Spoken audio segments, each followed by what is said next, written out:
Hello everybody, my name is Lucas Highland and today we are going to look at a summary of the event that Nintendo Direct Mini. I always forget the name of the event. I made this video that you are seeing probably in this card in the top, if there is still cards in the YouTube. I don't remember, but if not, it's going to be linked in the description box. But the video ended with 51 minutes long, and if you want to know everything that you probably lost if you didn't watch it, here is the summary.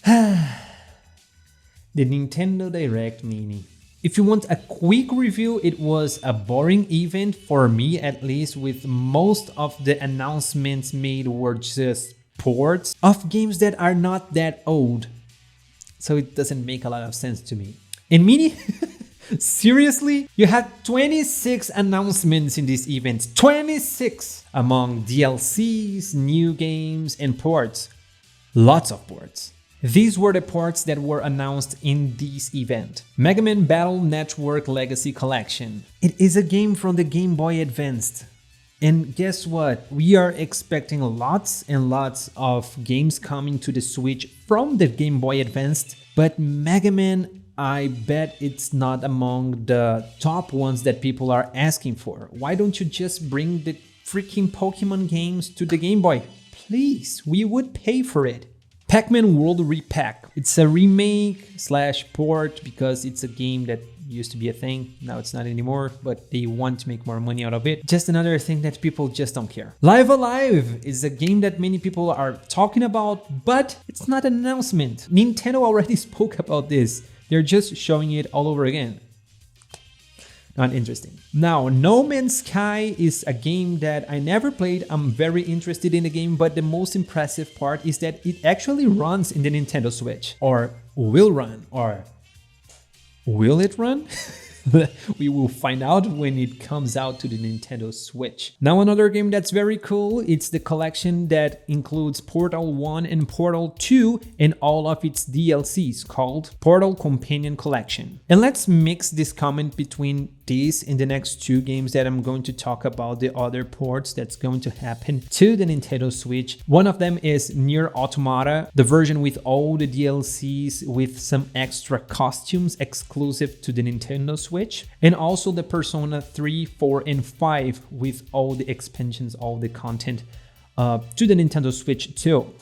Now, what's the problem for this to me? These three last games, they are awesome games from the ones I played and from the comments I know. People love these games. No Man's Sky, Portal Companion Collection, Persona, and NieR Automata. People just love those games, but they are ports from games that are actually recent. Don't take me wrong. I'm happy that we can have those games in the Nintendo Switch now, but the main problem is they are not good announcements. They are not announcing anything new. It's like you can play those games in a PS4, PS3, or PS5. So probably if you wanted to play those games, there are cheaper ways to play it than getting a Nintendo Switch exclusively to play those games. For the people who already only have a Nintendo Switch, it may be a good deal, but for all the other people, for the majority, this is not that good of an announcement. Now let's talk about the worst part of the event. In my opinion, the definite worst part of the event, the new games. They talked about Return to Monkey Island. This game looks dope. It's the proof that you don't have to have realistic graphics to make a good game, an interesting game, because this game, I'm so hyped, and for this event, in my opinion, it's the one that I'm looking forward to play the most. Mario plus Rabbids Sparks of Hope, Railgrade, RPG Time Legend of the Wreath, Sonic Frontiers, Disney Dreamlight Valley, Minecraft Legends, Fire Emblem Warriors, and Captain Velvet Meteor, the Jump Plus Dimension. Now, the problem is all of those games I just told you were not announced here. We already heard of those games before. So why they included so many games that were announced before this event? Are they that good that they need to be announced in two events? I don't know. You let me know in the comments, because I think it's frustrating that they talked about 1, 2, 3, 4, 5, 10 games that looked and sound and tasted and whatever like a new game that was never announced before, but we already heard of those games before. So frustrating again. But don't take me wrong, they announced some new things and some of them are very good. Probably most people are hyped about it. Those being Lorelei and the Laser Eyes, Super Bomberman R2, Blank, Doraemon Story of Seasons, Friends of the Great Kingdom. Look at the size of this name. Dragon Quest Treasures, Harvestella, and literally the game that there were the least amount of people in the world waiting for. Little Noah Scion of Paradise, a game that was literally announced and released in the same day. And the DLC that was announced was Monster Hunter Rise Sunbreak. Can we please speak about dimensions inside of this game? In the long video, the reaction of the event that I mentioned in the beginning of this one, I talked about this enormous sword in the hand of this average-sized guy. A friend of mine told, it's not a sword, it's a lance. Yeah, come here. Does it make it any smaller? No? Okay. So here's my review of this event. If you are not a huge Japanese games fan, this event was a pain for you, just as it was for me, because although many of my favorite games are Japanese games, I feel that there are some hardcore stuff about the JRPGs and Japanese games that I just can't deal with, like giant spears and swords like that no man in the world would ever be able to carry in their hands. Probably the most hyped parts of this event were the ports of NieR Automata or Automata, whatever, I can't pronounce this, and the Persona 3, 4, and 5 ports too. And this is what makes me the most sad, is that the biggest announcements inside of this event were ports. We all love them, but we need more than this. It would be much cooler if they were announcing new games inside of those franchises. Can't you agree with me? Like Persona 6 or NieR Manual instead of Automata or whatever.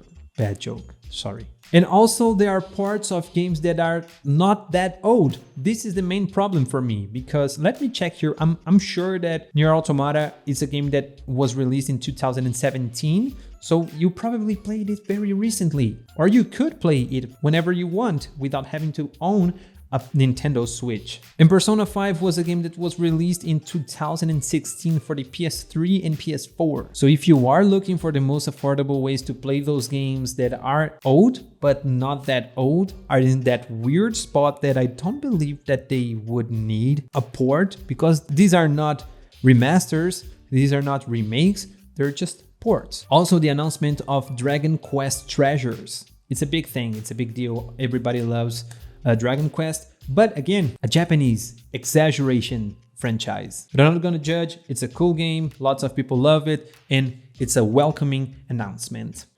Other than that, the magnificent Blank was announced. It's a very good looking game that whenever you hit the pause button, you are going to look at an image that will look as a drawing. So I already mentioned in the long video too that I love the aesthetics of the game, and again, it's another proof that you don't need to be realistic to have good looks in a game. So I'm very hyped for this one. And also the gameplay plus the game preview of Return to Monkey Island. I always keep adding the before.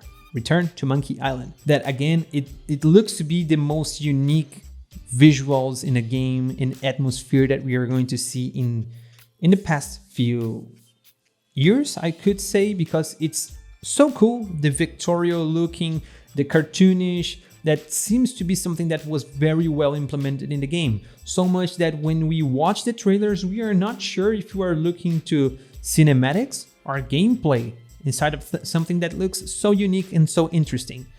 The pity is that this game was also not announced in this event. We already knew about this game before. But among all the games we mentioned before in this event, this one is the one I'm the most hyped to play. And just because we want to play unique games, we want new games, or do you just want to play another FIFA or Call of Duty game or spin-off or look-alike? Let me know in the comments too. Do you prefer unique games or more of the same? And this was the Nintendo Direct Mini from June 2022. If you enjoyed, let me know by hitting the like button. Don't forget to subscribe if you want more content about the world of the video games in this very entertaining / not so entertaining depending on your opinion about me as a presenter. So don't forget to subscribe, drop a like, and also let me know your opinion about this event in the comment section, and see you in the next video. I don't know why I pointed to the screen. Oh yeah. Goodbye. See ya. Yeah. It's time to stop. Yeah.